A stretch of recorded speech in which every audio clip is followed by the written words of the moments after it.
Arguably the number one rule among major cruise lines. Crew members and guests are not allowed to hook up. They are also not allowed to have relationships. Hey, what's up guys? My name is Jay Alexander and welcome to another episode of Ship Life, where I try to inform, educate, and entertain you guys on the world that is ship life.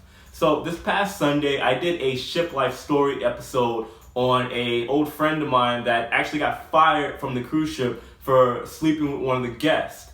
Now, after I made that episode, I got a ton of comments and questions of people basically asking me to elaborate as far as like the whole process of it all, how it goes down, and just give a little bit more info on it. So I thought I'd do a Friday installment of the episode, just talking about it in general. So in today's episode, guys, I'm basically going to be elaborating, like I said, just talking about why this subject is such a heavy conversation in the cruise ship industry. I'm also going to be talking about how it goes down from a guest perspective. And no, I'm not talking about the physical aspects. I think we all get how it happens, or what happens rather.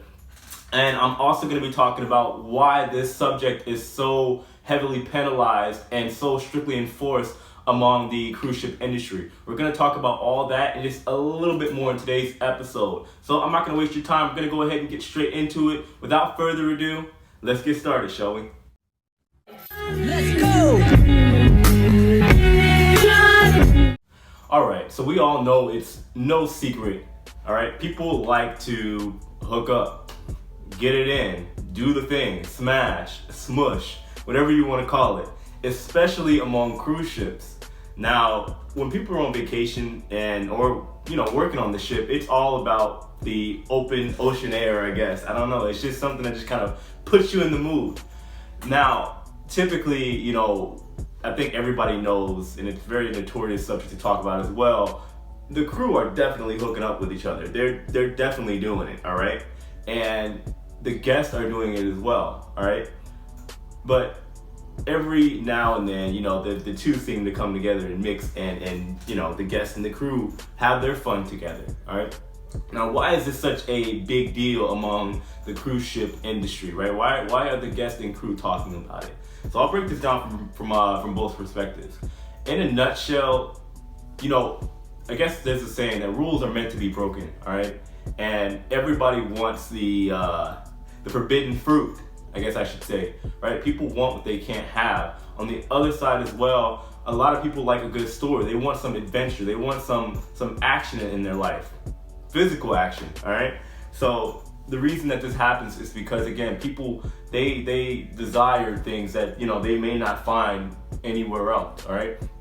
Some things can get a little, boring at time on the ship. Like a lot of times, you gotta look at it in just like true form, right? Why do guests go on cruises? Because they wanna be able to go on an adventure, someplace that they would probably never ever go to in their lives again. And, they wanna have an experience that they'll never forget, right? Same with the crew members. A lot of them, they wanna travel, they wanna make money, but they also wanna have experiences that can last them a lifetime. Now, of course, things can get stale and boring after a while, okay? Nobody likes a boring story. So from the guest perspective, you gotta look at it this way. Would you rather say you hooked up with this random other guest that, is basically just another normal person that just happened to be on the same cruise as you? Or would you want to say you hooked up with the captain of the ship? Which one makes for a better story? You look at it, all right? From a crew perspective, I've seen it all the time. You get a little bored after a while because the crew member, you might have your choice. Like I think on my ship, we had about 2,500 crew members. I was on a very, very large ship. Now that's a decent amount of people. But then again, there's only so many people that are in that physical circle, all right? So obviously, people want more. People always want more, right? With the crew, for example, which I explained in my Ship Life story episode, we have crew members that are always seeking a little bit more adventure, right? I think on my ship there was a game going on actually, and what would happen was there would be points for the type of girls that you hooked up with, that you slept with, right?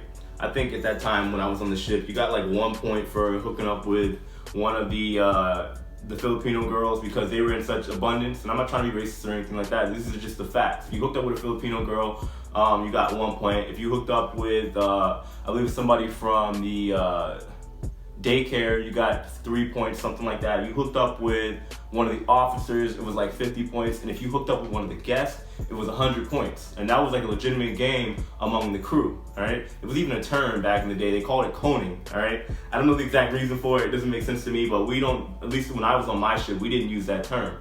All right, but it's again the forbidden fruit, the idea of the thrill. And there were plenty of people on my ship that made a huge deal out of it. I knew a guy, what's his name? Isaiah. We weren't really that good of friends, but he told me that he strictly only messes with guests. That's it. All right. Now that's why it happens. All right. Everybody wants, again, they want the forbidden fruit. Now let me go into just the process of how it goes down, just from both a guest perspective and a crew perspective. All right. So the thing is, it all starts out with the guest, of course. Usually the crew member is a little bit hesitant because it's a fireable offense. Immediately, no questions asked. There is zero tolerance for it. Zero. All right. You get caught by somebody, a camera, an officer, or or even a guest that may be a snitch. You're gone, out of here. All right.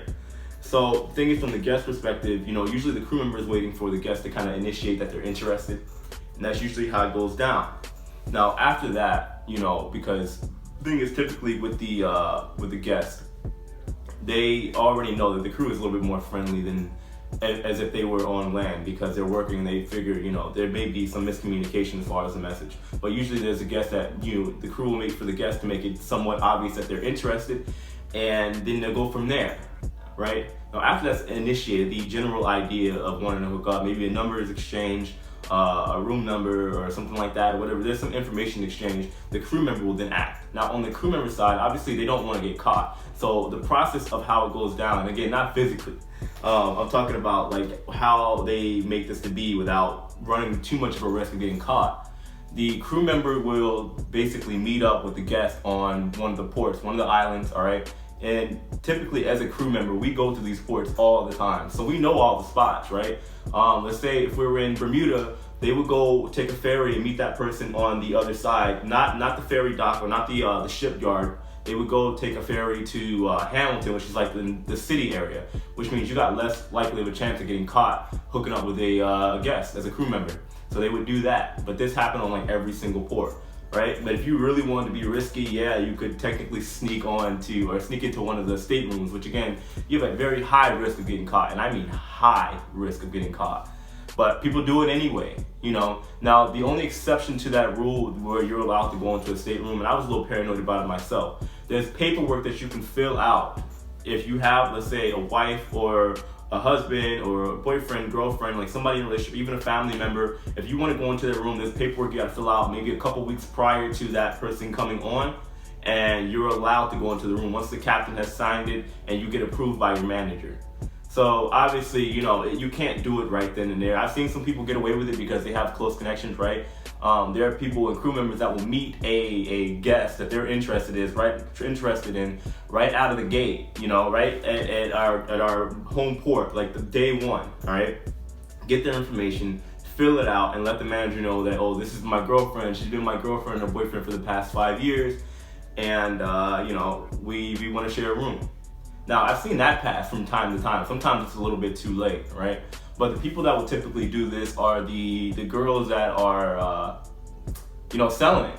You know what I mean? Like, again, this happens on the ship. Of course, there's legal substances, like I said, that get tossed around the ship that are taken back and forth from Jamaica to Miami, stuff like that. But the girls are that, maybe make a little bit of less money, want to make a little more. So they might find that one guy that's interested in letting them stay there to occupy their company. In secret, that is, but they're getting paid for it. That happens too. Maybe I'll talk about that another day.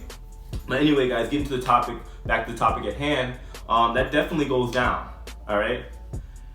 So just getting toward the end of the video, because I don't want this to be too long. The reason why this is so strictly enforced, because it wasn't always like this. If you date back to, let's say, like the 80s, in the earlier days of cruise ship industry, it was a normal thing, right? The guests were hooking up with crew and vice versa. It was being tossed around because everybody wants that other experience of not just hooking up with normal people, right? It's like hooking up with let's say you're on a plane.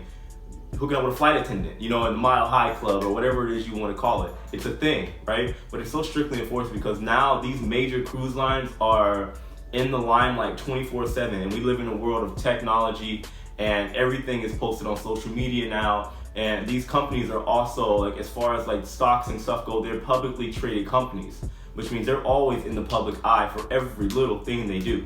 On top of that, they're not small companies. They have dozens and dozens of ships at their disposal. Somebody like Carnival, for example, has over 100 ships. And if one rumor gets around that, let's say there's been a sexual harassment charge by one of the crew members, or there's been stuff stolen, because that's typically what would happen, right? There was a moment in time where guests would, honestly, they would even set crew up, right? They would be overly flirty with the crew member, lure them into the room, do the thing with them, and then the next day they're yelling that they've been harassed by some way, or that they had their stuff stolen. This was basically a trap to get money out of the company. They filed a lawsuit, and obviously that's the last thing that cruise lines want. They don't want to get, penalized for something that could have easily been avoided. So for that reason, there is absolutely a zero tolerance, all right? Again, you hook up with a guest as a crew member, you're gone. No questions asked, all right?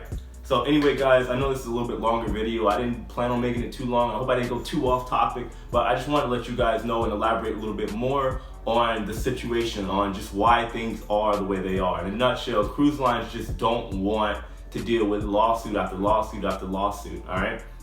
That's my video. If you guys have any questions, comments, concerns, as always, let me know in the comments below. Also, let's talk about in the comments below. Have you guys ever heard of or maybe even hooked up with a crew member or a passenger?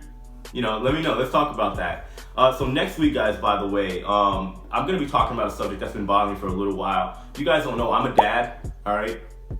And every now and then I'll get a comment by somebody, and when I mention that, people talking about how I'm a bad person or a bad dad because I work on cruise ships and I travel for a living, all right? That I don't typically get irked by, my nerves bothered by comments like that, but stuff, it accumulates over time. But I think I'll make an episode on that, on just the sheer amount of people that travel, that have families and stuff like that, because I even get emails about people asking me if it's possible with them having a kid, stuff like that. I have my thoughts and opinions on stuff like that, so I'm going to be sharing that with you next week. But anyway, guys, I'm going to wrap this video up. I hope I gave you guys some valuable content. If you guys believe I did, please make sure you smash that like button for me, subscribe if you haven't, and also even share this video. Let people see it so we can talk about it, all right?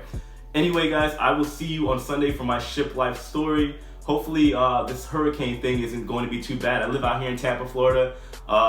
Fingers crossed it doesn't get too crazy. And I'll see you guys on Sunday. You guys take it easy.